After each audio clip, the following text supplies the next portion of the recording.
Hello दोस्तों, स्वागत है आपका हमारे चैनल में। दोस्तों, आज हम आपको एक ऐसी पौराणिक मोर मोरनी की कहानी सुनाने जा रहा हूँ, जिसे आप सुनकर आपके सारे दुख दर्द और सारी चिंताएं और घर बना हुआ कलेश और रोज घर में होती रहती हैं लड़ाई झगड़े, यह सब आपके इस कहानी को पूरा सुनने बाद में सब ठीक हो जाएगा।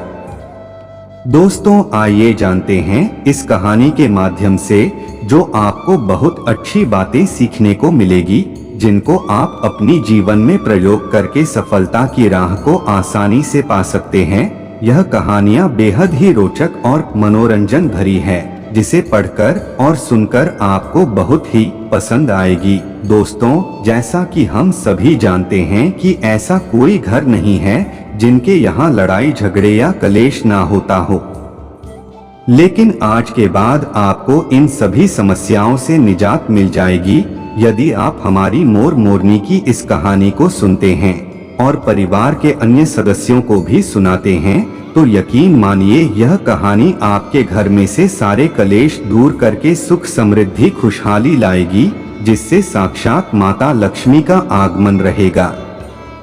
दोस्तों, जिस घर में हर रोज लड़ाई झगड़े होते हैं, एक दूसरे से मारपीट होती है, उस परिवार में आपस के सदस्यों में मेलजोल नहीं रहता है। हमेशा सभी दुखी रहते हैं एक दूसरे से लड़ने झगड़ने से। ऐसे घर में लक्ष्मी कभी नहीं रहती। इसका एक ही उपाय है कि हमको मोर मोरनी की कहानी को सुनने और सुनाने चाहिए। दोस्तों, जिस घर में हमेशा सुख शांति बनी रहती है, उसके घर में सुख समृद्धि का भी आगमन अर्थात साक्षात महालक्ष्मी का भी निवास सदा बना रहता है। और आज की यह मोर मोरनी की कहानी सुनने के बाद आप स्वयं समझ जाएंगे कि हमें घर में लड़ाई झगड़े क्यों नहीं करना चाहिए, और जिसके घर में हर रोज लड़ाई झगड़े होते हैं, अशांति का माहौल बना रहता है, उन सभी के विकारों को कैसे रोक सकते हैं। क्योंकि घर में सुख शांति कौन है बहुत ही ज्यादा आवश्यक होता है, तभी महालक्ष्मी उस घर को अपना निवास स्थान बनाती हैं। दोस्तों, एक बार मैं फिर से कहना चाहूँगा कि यदि आप इस कहानी को अकेले सुन रहे हैं तो इसका कोई लाभ आपको मिलने वाला नहीं है, क्योंकि मोर मोरनी की कहानी आपको अपने परिवार के साथ सुनना और सुनाना चाहिए, तभी तो आपको इसका लाभ मिलेगा। और क्योंकि यह ज्ञानवर्धक कहानी भी है और यह कहानी बच्चों के लिए भी बहुत ही मजेदार और फायदेमंद होगी, तो चलिए मोर मोरनी की कहानी की अब शुरुआत करते हैं।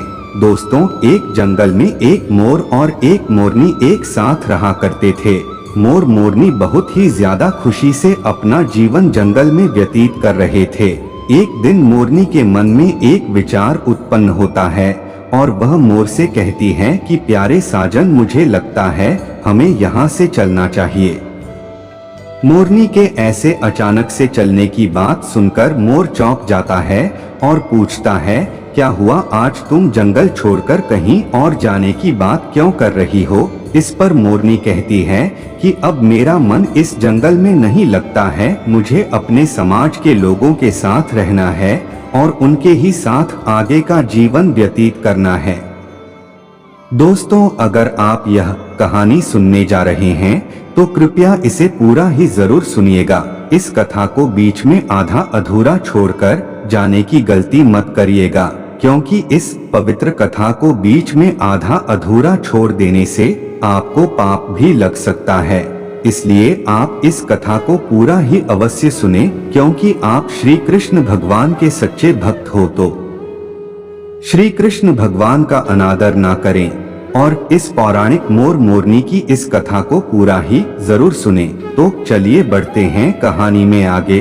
दोस्तों, और फिर मोरनी मोर से कहती है कि तुम मुझे हमारे उस परिवार व समाज में वापस ले चलो। इस बात पर मोर मोरनी को समझाते हुए कहता है कि जहाँ हमारे समाज के लोग रहते हैं, यदि हम वहाँ जाएंगे तो उनके साथ रोज लड़ाई झगड़े होंगे, हम सुखी से नहीं रह पाएंगे।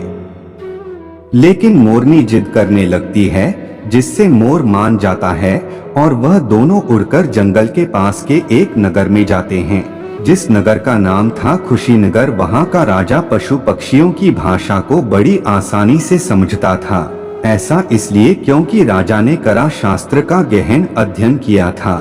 मित्रों, करा शास्त्र का मतलब यही होता है कि इसमें हमें पशु पक्षियों की भाषा को बोलने और समझने से संबंधित ज्ञान प्रदान किया जाता है। और वह राजा सभी प्रकार के जंगली जानवरों, पशु पक्षियों की आवाजों को बहुत ही आसानी से समझता था और जानता था कि वे आपस में क्या बातें करते हैं। दोस्तों, दोनों मोर मोरनी खुशीनगर में आते हैं और वहां रहने लगते हैं। एक दिन की बात है, राजा अपनी रानी से कहता है कि हे रानी, मुझे बहुत जोर से भूख लगी है, कृपया करके मुझे भोजन करा दीजिए। राजा की रानी 56 प्रकार के भोज बनाती है और अपने हाथों से पानी का लोटा और दूसरे हाथ में खाने की थाली लेकर राजा के पास पहुंचती हैं। और रानी जैसे ही राजा को भोजन की थाली परोसने जाती है, तभी चावल का एक टुकड़ा नीचे गिर जाता है और वहीं पर नीचे कुछ चींटियां घूम रही थी। तो एक चींटी चावल के टुकड़े को उठाकर वहां से लेकर जाने लगती है और राजा यह सब बैठकर इस घटना को देख रहा था। और चींटी के पास में तुरंत ही एक बड़ा चींटा आता है और वह चींटा चींटी से कहता है कि यह चावल का टुकड़ा मुझे दे दो और पूजा की थाली से दूसरा चावल का टुकड़ा स्वयं लेकर आओ। तो चींटा चींटी की बातों को राजा पूरी तरह से सुन रहा था, क्योंकि राजा जानवर पशु पक्षियों की बोली भाषा को जानता था और समझता था। राजा वहीं बैठकर सब कुछ सुन रहा था कि चींटा चींटी से क्या बातें कर रहे हैं। दोस्तों, चींटी चींटा से कहती है कि नहीं, मैं नहीं जाऊंगी, क्योंकि यदि राजा को यह बात ज्ञात हुई तो वह मुझे मृत्युदंड देगा। तो चींटी की ऐसी बात सुनकर चींटा चींटी से कहता है कि ऐसा कुछ नहीं होगा, तुम जाओ और चावल की एक टुकड़ी लेकर आओ। तो चींटी ना चाहते हुए भी राजा की थाली की तरफ बढ़ती है और एक चावल का टुकड़ा लेने के लिए, लेकिन वह आधे रास्ते से ही वापस आ जाती।